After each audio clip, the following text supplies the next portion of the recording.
ನಮ್ಮ ಟ್ರೇಡಿಂಗ್ಗೆ ಎಲ್ರಿಗೂ ಸ್ವಾಗತ.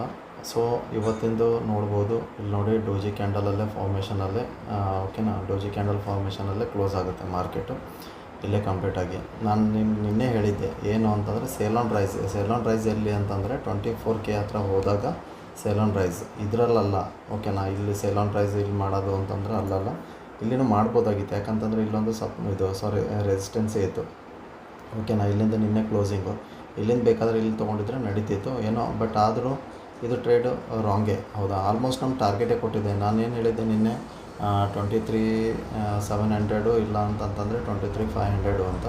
ಸೊ ಆಲ್ಮೋಸ್ಟ್ 23,600 ಹತ್ರ ನಿಂತ್ಕೊಂಡಿದೆ. ಆಲ್ಮೋಸ್ಟ್ ನಮ್ಮ ಟಾರ್ಗೆಟ್ ಹೋದಾಗ ನಾವು ಆ ರೀತಿ ಎಲ್ಲ ನಾವು ಯೋಚನೆ ಮಾಡಬಾರ್ದು ಓಕೆನಾ. ನಮ್ಮದೆಲ್ಲ ಟ್ರೇಡ್ ತೊಗೊಂಡು ಹೋಗಿದೆ, ಆಮೇಲೆ ಸ್ವಲ್ಪ ಕೈಯಲ್ಲಿ ಹಿಡ್ತಾ ಇರಲಿ ಅಂತಲೂ ಹೇಳಿದ್ದೆ. ಸೊ ಕಂಪ್ಲೀಟಾಗಿ ಮಾರ್ಕೆಟು ಕೆಳಗಿಂದ ಮೇಲೆ ಹೋಗಿ ಮತ್ತೆ ಮೇಲೆ ಬಂದು ಮತ್ತೆ ಕೆಳಗಡೆ ನಿಂತ್ಕೊಂಡಿದೆ. ಸೊ ಡೋಜಿ ಕ್ಯಾಂಡಲ್ ಫಾರ್ಮೇಷನ್ ಆಗಿದೆ. ನಾಳೆ ಹೇಗೆ ವರ್ಕ್ ಮಾಡುತ್ತೆ ಒಂದು ಸತಿ ಬ್ಯಾಕ್ ಟೆಸ್ಟ್ ಮಾಡಿಬಿಡೋಣ. 15 ಮಿನಿಟ್ಸಲ್ಲೂ ನೋಡೋಣ. ನೋಡಿ ಯಾಕೆ ಹಾಕಿದ್ದೀನಿ ಅಂದರೆ ನಿನ್ನೆ ಕ್ಲೋಸಿಂಗ್ದು ಓಕೆನಾ, ಲೈನ್ ಹಾಕಿದ್ದೀನಿ, ಇಲ್ಲಿಂದನೇ ರಿಜೆಕ್ಷನ್ ಬಂದಿದೆ. ಈಗ ಇಲ್ಲಿ ತೆಗೆಯೋದು ಮಾರ್ಕೆಟಿಗೆ ಕಷ್ಟನೇ ಆಗುತ್ತೆ. ಅಕಸ್ಮಾತ್ ಒಂದು ವೇಳೆ ತೆಗೆದ್ರೂ ಎಲ್ಲಿಗೆ ಬರುತ್ತೆ, ಬರೀ 920 ಹತ್ರ ಬರುತ್ತೆ. 920 ಹತ್ರ ಅದು ಆಲ್ಮೋಸ್ಟ್ ಟೈಮ್ ಕೂಡ ಆಗಿದೆ ಓಕೆನಾ, 240 ಆಗಿದೆ. ಸೊ ಏನು ಪ್ರೀಮಿಯಮ್ ಕೂಡ ಇರೋಂಗಿಲ್ಲ. ಒಂದೊಂದು ಸತಿ ರಿಸ್ಕ್ ತೊಗೊಂಡು ಮಾಡಬೇಕಾಗುತ್ತೆ. ಇಲ್ಲ ಇಲ್ಲಿಂದನೇ ಕೆಳಗೆ ಬಿತ್ತು ಅಂತಂದರೆ ಇಮಿಡಿಯೇಟಾಗಿ ಇಲ್ಲೊಂದು ಸ್ವಲ್ಪ ಚೆನ್ನಾಗೇ ಫಾರ್ಮೇಷನ್ ಆಗಿದೆ, ಇಲ್ಲೆಲ್ಲ ಸಸ್ಟೈನ್ ಆಗಿದೆ ಕ್ಯಾಂಡಲ್ಸು. ಸೊ ಅದಕ್ಕೆ ಎಲ್ಲ ಕ್ಲೋಸ್ ಮಾಡಿಬಿಡಿ, ಏನು ಪ್ರಯತ್ನ ಮಾಡೋಕ್ಕೆ ಹೋಗಬೇಡಿ. ಅದಕ್ಕೆ ಹೇಳಿರೋದು, ನಿನ್ನೆ ನಾನು ನಿಮ್ಗೆ ಹೇಳಿದ್ದೆ ಅನಾಲಿಸಿಸು.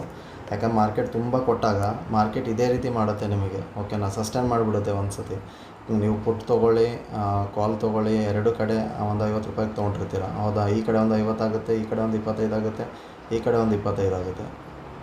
ಅದೇ ರೀತಿ ನಿಮ್ಗೆ ಇಲ್ಲೇ ಸುತ್ತಾಡಿಸ್ತಾ ಇರ್ತಾನೆ. ನೀವೇನು ಮಾಡ್ತಾರೆ, ಅದಕ್ಕೆ ಎವರೇಜ್ ಮಾಡ್ಕೊಂಡು ಹೋಗ್ತಾನೆ ಇರ್ತೀರ. ಅದನ್ನೇನು ಮಾಡುತ್ತೆ, ಪ್ರೀಮಿಯಮ್ ಡಿಕೆ ಮಾಡ್ತಾನೆ ಇರುತ್ತೆ. ಸೊ ಅದಕ್ಕೆ ಬೆಟ್ರು ಅಂತಂತಂದರೆ ಒಂದಿನ ನೀವೇನಾದರೂ ಪ್ರಾಫಿಟ್ ಮಾಡಿದರೆ ನೆಕ್ಸ್ಟ್ ಡೇ ಟ್ರೇಡ್ ಚೆನ್ನಾಗಿದ್ದರೆ ಒಂದು ಸೆಟಪ್ ಸಿಕ್ಕರೆ ಮಾಡಿ, ಇಲ್ಲ ಅಂತಂದರೆ ಮಾಡೋಕ್ಕೆ ಹೋಗಬೇಡಿ. ಸೊ ನಾಳೆ ಎನಾಲಿಸಿಸ್ ಪ್ರಕಾರ ನಾನು ಹೋಗ್ತಾ ಇರೋದು ಇಲ್ಲಿ 23,570 ಕೆಳಗಡೆ ಬ್ರೇಕ್ ಆದರೆ ಟಾರ್ಗೆಟ್ ಬಂದುಬಿಟ್ಟು 23,300 ಇಲ್ಲ ಅಂತಂತಂದರೆ 23K ಓಕೆನಾ. ಇಮಿಡಿಯೇಟಾಗಿ ತೊಗೊಳಕ್ಕೆ ಹೋಗಬೇಡಿ. ನಮ್ಮದೇನಿದೆ ಡೈಲಿ ಹೇಳ್ತಾ ಇರ್ತೀನಿ, ನಮ್ಮದು 100 ಪಾಯಿಂಟ್ ಅಷ್ಟೇ ಓಕೆನಾ.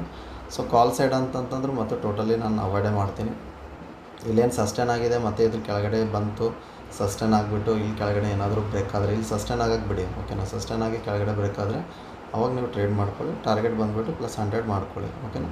ಸ್ವಲ್ಪ ಹುಷಾರಿರಿ, ವಾರ್ ಬೇರೆ ಇದೆ, ನ್ಯೂಸ್ ಬೇರೆ ಇದೆ, ನ್ಯೂಸ್ ಬೇಸ್ಡ್ ಮಾರ್ಕೆಟ್ ಇದೆ. ಟೋಟಲಿ ನಿಮಗೆ ಇಲ್ಲೇ ಸಿಕ್ಕಾಕ್ಕೊಳಿಸ್ಕೊಳ್ಳೋ ಮಾರ್ಕೆಟ್ ಅಂತ ಕಾಣಿಸ್ತಾ ಇದೆ ಓಕೆನಾ.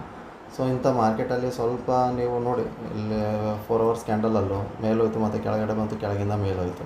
ಇದೇನು ಡೇ ಕ್ಯಾಂಡಲಲ್ಲಿ ನೋಡಿದ್ರೆ ಡೋಜಿ ಕ್ಯಾಂಡಲ್ಲೇ ಕಾಣಿಸುತ್ತೆ. ಸೊ ಅದಕ್ಕೆ ಬಿ ಕೇರ್ಫುಲ್ ಇಂಥ ದಿನದಲ್ಲೆಲ್ಲ ಓಕೆನಾ. ಸೊ ಈ ವಿಡಿಯೋ ಇಷ್ಟ ಆದರೆ ಲೈಕ್ ಮಾಡಿ, ಸಬ್ಸ್ಕ್ರೈಬ್ ಮಾಡಿ. Thank you.